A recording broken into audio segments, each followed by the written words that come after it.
എല്ലാവർക്കും എൻ്റെ പുതിയൊരു വീഡിയോയിലേക്ക് സ്വാഗതം. നമുക്കെല്ലാവർക്കും വെണ്ടയ്ക്ക തീയൽ ഭയങ്കര ഇഷ്ടമാണല്ലേ. എന്നാൽ നമുക്ക് നല്ല പെർഫെക്റ്റ് ആയിട്ട് വെണ്ടയ്ക്ക തീയൽ ഉണ്ടാക്കിയെടുക്കാം. ഇത് എങ്ങനെ ഉണ്ടാക്കുന്നത് നോക്കിയാലോ. വെണ്ടയ്ക്ക തീയലിന് വേണ്ടി വെണ്ടയ്ക്ക ഇവിടെ എടുത്തിട്ടുണ്ട്. 1/2 കിലോയേക്കാളും കുറച്ചും കൂടെ കൂടുതൽ വെണ്ടയ്ക്ക എടുത്തിട്ടുണ്ട്. ഈ രീതിയിൽ എല്ലാം മുറിച്ചെടുത്തിട്ടുണ്ട്. 2 വലിയ സവാള ഈ രീതിയിലാണ് അരിഞ്ഞെടുത്തിരിക്കുന്നത്. 6-7 അല്ലി വെളുത്തുള്ളി ഇതുപോലെ അരിഞ്ഞ് വെച്ചിട്ടുണ്ട്. ഇവിടെ ഞാനൊരു പാത്രം അടുപ്പത്ത് വെച്ച് കൊടുത്തിട്ടുണ്ട്. ഇതിലോട്ട് കുറച്ച് വെളിച്ചെണ്ണ ഒഴിച്ച് കൊടുക്കാം. ഇവിടെ ഞാനൊരു 3 ടേബിൾ സ്പൂൺ വെളിച്ചെണ്ണ ഒഴിച്ച് കൊടുത്തിട്ടുണ്ട്. അതിലോട്ട് അരിഞ്ഞു വെച്ചിരിക്കുന്ന വെണ്ടയ്ക്ക ഇട്ട് കൊടുക്കാം. വെണ്ടയ്ക്ക ഇവിടെ ഇട്ട് കൊടുത്തിട്ടുണ്ട്. ഈ വെണ്ടയ്ക്ക ഒന്ന് മൂത്ത് വരണം. കാരണം വെണ്ടയ്ക്ക നമ്മളിങ്ങനെ വഴറ്റി എടുക്കുമ്പോഴത്തേക്ക് ഇതിലൊരു കിളുകിളുപ്പ് പോലെ ഇങ്ങനെ വരും. കണ്ടില്ലേ, ഒരു കിളുകിളുപ്പ് കണ്ടില്ലേ, ഇതിങ്ങനെ വരും. അപ്പോൾ നമുക്കിത് പകുതി വരെ ഒന്ന് ഫ്രൈ ആയി വരണം. അപ്പോഴത്തേക്ക് ഇതിൻ്റെ കിളുകിളുപ്പൊക്കെ മാറും. അത് കഴിഞ്ഞ് നമുക്ക് ബാക്കി കാര്യങ്ങൾ ചെയ്യാം. അതുവരെ ഇത് ഇവിടെ ഇരുന്ന് മൂത്ത് വരട്ടെ. ഇവിടെ ഞാനൊരു ഫ്രൈ പാൻ അടുപ്പത്ത് വെച്ച് കൊടുത്തിട്ടുണ്ട്. ഇതിലോട്ട് ഒരു 1/2 മുറി തേങ്ങ ഇട്ട് കൊടുക്കാം. ഈ തേങ്ങ തിരുമിയിട്ട് മിക്സിയിൽ ഒന്നിട്ട് കറക്കിയെടുത്തതാണ്. അങ്ങനെ കറക്കിയെടുത്ത് കഴിയുമ്പോൾ തേങ്ങയൊക്കെ ഒരേ രീതിയിൽ പൊടിഞ്ഞു കിട്ടും. അന്നേരം നമ്മൾ ഈ തേങ്ങ ഫ്രൈ ചെയ്യുമ്പോൾ ഉണ്ടല്ലോ, എല്ലാ ഭാഗവും ഒരേ രീതിയിൽ പെട്ടെന്ന് ഫ്രൈ ആയി കിട്ടും. അതല്ലെങ്കിൽ പകുതി തേങ്ങ വറുത്തതും പകുതി വറക്കാതെ അങ്ങനെ കിടക്കും. അതിനാണ് നമ്മൾ ഒന്ന് കറക്കിയെടുക്കുന്നത്. മിക്സിയിലിട്ട് അരഞ്ഞു പോകരുത്, ജസ്റ്റ് ഒന്ന് കറക്കിയെടുക്കുക മാത്രം ചെയ്താൽ മതി. വെണ്ടയ്ക്കയെന്ന് കണ്ടില്ലേ, നല്ലതായിട്ട് ഇങ്ങനെ കിളുകിളുപ്പ് ഇറങ്ങി വരുന്നത് കണ്ടില്ലേ, കണ്ടോ. അതാ പറഞ്ഞത്, ഇത് പകുതി വരെ ഒന്ന് ഫ്രൈ ചെയ്തെടുക്കണം. അപ്പോൾ ഈ കിളുകിളുപ്പെല്ലാം അങ്ങ് മാറിക്കിട്ടും. തേങ്ങ വറുത്തെടുക്കുമ്പം മീഡിയം ഫ്ലെയിമിലിട്ട് വറുത്തെടുക്കണേ. തീ അധികം അങ്ങ് കൂട്ടി വെച്ച് വറുത്തെടുത്ത് കഴിഞ്ഞാൽ ഒരു കരിഞ്ഞതിൻ്റെ ഒരു ടേസ്റ്റ് ആയിരിക്കും തേങ്ങയ്ക്ക്. തേങ്ങ വറുത്തെടുത്തിട്ട് ഒട്ടും വെള്ളം തൊടാതാണ് തീയലിനെ അരച്ചെടുക്കുന്നത്. കഴിഞ്ഞ ദിവസം ഞാൻ വൈറ്റ് ഗ്യാസൊക്കെ ഉണ്ടാകുമ്പോൾ ഉപയോഗിക്കാനായിട്ട് ഒരു കറി മമ്മി വെച്ചിരുന്നു. അപ്പോൾ ആ കറി കഴിഞ്ഞ ദിവസം കണ്ടിട്ട് ഒരാൾ എനിക്ക് കമൻറ്റ് ഇട്ടിരുന്നു, തേങ്ങ വറുത്തരയ്ക്കുമ്പോൾ ഒട്ടും വെള്ളം ചേർക്കില്ലെന്ന് പറയുന്നു. പക്ഷേ കറി ഉണ്ടാക്കിയപ്പോൾ അത് വെള്ളം ചേർത്തിട്ടുണ്ടല്ലോ, പിന്നെ എന്തുകൊണ്ട് തേങ്ങ വറുത്തരയ്ക്കുമ്പോൾ വെള്ളം ചേർത്തുകൂടാന്ന്. അപ്പം തീയൽ സ്ഥിരം വെക്കുന്നവർക്ക്, അതുപോലെ ഇഞ്ചിക്കറി വെക്കുന്നവർക്കെല്ലാം അറിയാം, നമ്മൾ തേങ്ങ വറുത്തരയ്ക്കുമ്പോൾ ഒട്ടും വെള്ളം ചേർക്കാതാണ് അത് അരച്ചെടുക്കുന്നത്. അതിൻ്റെ ഒരു ടേസ്റ്റ് ഒരു പ്രത്യേക ടേസ്റ്റ് തന്നെയാണ്. പിന്നെ നമുക്ക് കറി വെള്ളം ഒഴിച്ചാൽ കുഴപ്പമില്ല. പക്ഷെ ഇത് വറുത്തിട്ട് നമ്മൾ അരയ്ക്കുമ്പോൾ വെള്ളം ചേർക്കാതെ തന്നെ അരച്ച് എടുക്കണം. വെള്ളം ചേർത്ത് അരച്ചെടുക്കുന്നതും വെള്ളം ചേർക്കാതെ അരച്ചെടുക്കുന്നതും തമ്മിൽ ഒന്ന് ടേസ്റ്റ് നോക്കണം. ഭയങ്കരമായിട്ട് ടേസ്റ്റ് വ്യത്യാസമുണ്ട്. അപ്പോൾ നല്ലൊരു ടേസ്റ്റ് കിട്ടാൻ വേണ്ടിയാണ് അങ്ങനെ പറയുന്നത്. തേങ്ങ ഇവിടെ നല്ലതായിട്ട് ഫ്രൈ ആയി വന്നിട്ടുണ്ട്. നല്ലതായിട്ട് തന്നെ ഫ്രൈ ആയി വരണം കേട്ടോ. നമ്മൾ പറഞ്ഞില്ലേ ഇത് വെള്ളം തൊടാതാണ് അരയ്ക്കുന്നതെന്ന്. അപ്പോൾ നല്ലതായിട്ട് ഇത് ഫ്രൈ ആയി വന്നാൽ ഇതിൽ നിന്ന് എണ്ണ ഇറങ്ങി വരും. എണ്ണയല്ല, വെളിച്ചെണ്ണ ഇറങ്ങി വരും. അപ്പോൾ അത് അരയ്ക്കുമ്പോൾ കാണിച്ചു തരാം. കരിഞ്ഞു പോകരുത്. തീ ഞാൻ മീഡിയത്തിലാണ് ഇട്ടിരുന്നത്. പക്ഷെ ഇപ്പോൾ ഫ്രൈ ആയി വന്നപ്പോഴത്തേക്ക് തീ ഫുള്ളും കുറച്ച് വെച്ചു. തേങ്ങ ഉണ്ട്, എല്ലാ ഭാഗവും ഒരുപോലെ ഉണ്ട്, മൂത്ത് വന്നിട്ടുണ്ട്. നമ്മളെ മിക്സിയിലൊന്ന് കറക്കി എടുത്തുകൊണ്ടാണ് എല്ലാ ഭാഗവും ഒരുപോലെ മൂത്ത് വന്നത്. തേങ്ങ ഇത്രയായാൽ മതി. തീ അങ്ങ് ഓഫ് ചെയ്യാം. ഇത് നമുക്കൊരു പാത്രത്തിലോട്ട് അങ്ങ് മാറ്റാം. അല്ലെങ്കിൽ ഈ പാനിൽ തന്നെ ഇരുന്നല്ലതങ്ങ് ബാക്കി അങ്ങ് കരിഞ്ഞു പോകും. ഇതൊരു പാത്രത്തിലോട്ട് മാറ്റിയിട്ട് ഇതൊന്ന് നിരത്തി വെക്കാം തണുക്കാനായിട്ട്. എന്നിട്ട് ഒരു പകുതി മുക്കാലും തണുത്ത് കഴിയുമ്പോൾ നമുക്കിതിനെ അരച്ചെടുക്കാം. വെള്ളം ഒട്ടും ചേർക്കാതെ നല്ല വെളിച്ചെണ്ണ ഇറങ്ങി വരത്തക്ക രീതിയിൽ അരച്ചെടുക്കാം. എന്നിട്ട് ഞാൻ കാണിച്ചു തരാമേ. വെണ്ടയ്ക്ക കണ്ടില്ലേ, വെണ്ടയ്ക്ക നല്ല ഫ്രൈ ആയി വന്നിട്ടുണ്ട്. നമ്മൾ തേങ്ങ വറുത്തെടുത്ത സമയം കൊണ്ട് അപ്പുറത്തെ സ്റ്റൗവിലിരുന്ന് വെണ്ടയ്ക്കയും ഫ്രൈ ആയി വന്നിട്ടുണ്ട്. ഇപ്പോൾ കണ്ടില്ലേ, ഒട്ടും ആ കിളുകിളുപ്പില്ല കേട്ടോ. എല്ലാ കിളുകിളുപ്പും അങ്ങ് മാറി കണ്ടോ. ഇതിലോട്ട് അരിഞ്ഞു വെച്ചിരിക്കുന്ന സവാള അങ്ങിട്ട് കൊടുക്കാം. നല്ലതായിട്ട് അങ്ങ് ഇളക്കി കൊടുക്കാം.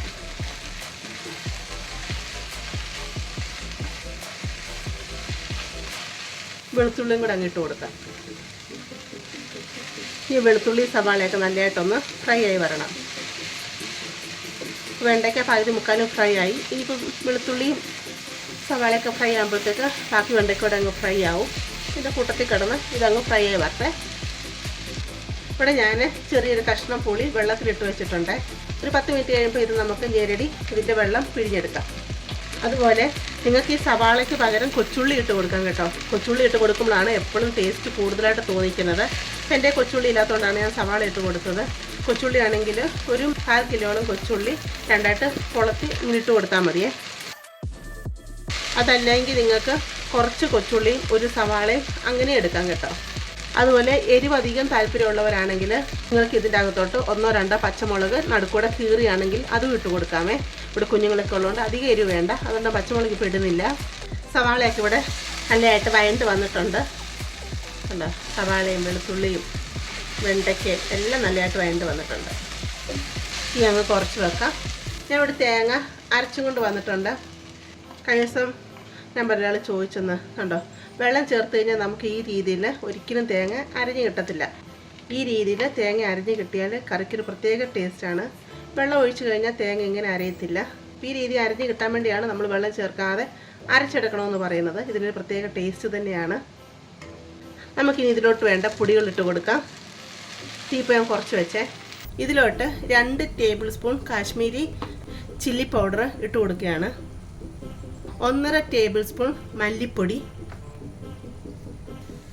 1/4 ടീസ്പൂൺ മഞ്ഞൾപ്പൊടി കൂടി ഇട്ട് കൊടുക്കാം. എന്നിട്ട് ഇതിൻ്റെ പച്ച സ്മെല്ല് മാറുന്നവരെ ഇത് നമുക്കൊന്ന് ഇളക്കി കൊടുക്കാം. ഇവിടെ മസാലയെല്ലാം മൂത്ത് വന്നിട്ടുണ്ട്. ഇതിലോട്ട് ഒരു വലിയ തക്കാളി അരിഞ്ഞതും കുറച്ച് കറിവേപ്പിലയും കൂടെ അതുകൂടി ഇട്ട് കൊടുക്കാം.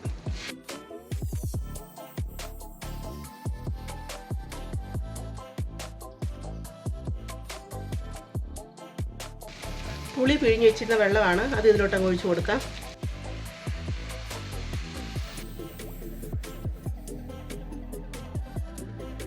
ആവശ്യത്തിനുള്ള ഉപ്പും കൂടെ ചേർത്ത് കൊടുക്കാം.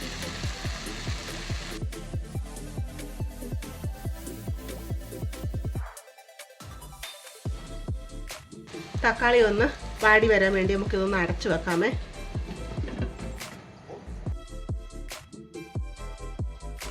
തക്കാളിയൊക്കെ വാടി വന്നിട്ടുണ്ട്.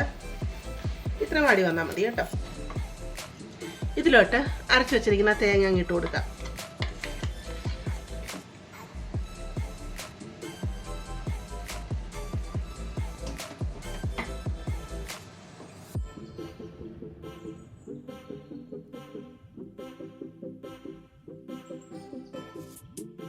ഇതിലോട്ട് മിക്സി കഴുകിയെടുത്ത വെള്ളം കൂടെ കുറച്ച് ഒഴിച്ച് കൊടുക്കാം.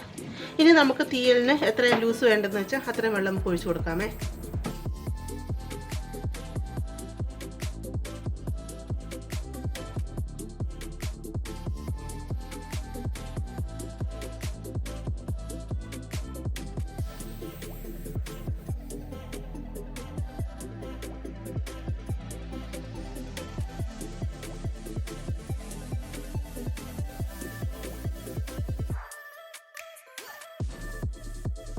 ഞാനിവിടെ 1.5 കപ്പ് വെള്ളമാണ് ഒഴിച്ച് കൊടുത്തത്. ഇപ്പോൾ ഈ ഒരു ലൂസിലായിട്ടുണ്ട്. ഇത് നല്ലതായിട്ട് തിളച്ച് കഴിയുമ്പോൾ ഒരു 5 മിനിറ്റോടെ നമുക്ക് അടച്ചു വെച്ച് ഇതിലൊന്ന് വേവിക്കണം. ഇനി വേവാനായിട്ട് ഇതിലൊന്നുമില്ല, ഓൾറെഡി ഉള്ളിയും വെണ്ടയ്ക്കും എല്ലാം നല്ലതായിട്ട് വെന്തതല്ലേ.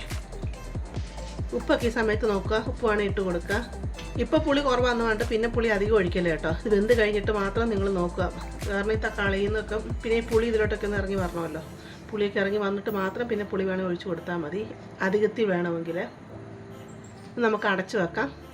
എന്നിട്ട് തിളച്ച് വരട്ടെ. ഒരു തിളച്ച് വന്നു കഴിഞ്ഞ് തീ മീഡിയത്തിലിട്ട് ഒരു 5 മിനിറ്റ് തന്നെ നമുക്ക് വേവിച്ചെടുക്കാം. കറി ഇവിടെ റെഡി ആയിട്ടുണ്ട്. ഞാൻ തീ അങ്ങ് ഓഫ് ചെയ്ത് കേട്ടോ. നമുക്ക് ഇളക്കി നോക്കാമേ.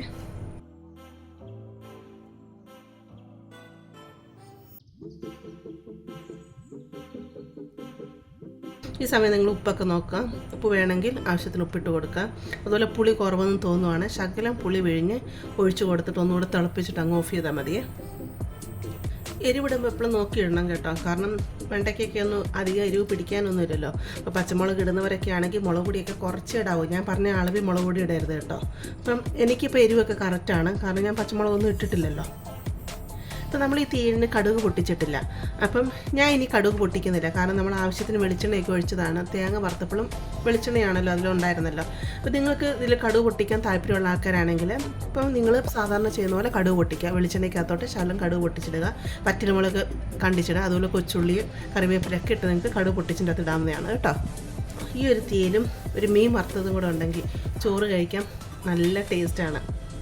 അപ്പോൾ എല്ലാവരും ഈ തീയിലൊന്ന് ഉണ്ടാക്കി നോക്കണം. അതുപോലെ നിങ്ങൾക്കിത് ഇഷ്ടപ്പെടുവാണെങ്കിൽ ചാനലൊന്ന് സബ്സ്ക്രൈബ് ചെയ്ത് സപ്പോർട്ട് ചെയ്യാനും അതുപോലെ ലൈക്ക് ചെയ്യാനും ഷെയർ ചെയ്യാനും മറക്കരുത്. നമുക്കിനി ഒരു പുതിയ വീഡിയോ ആയിട്ട് അടുത്ത ദിവസം കാണാം.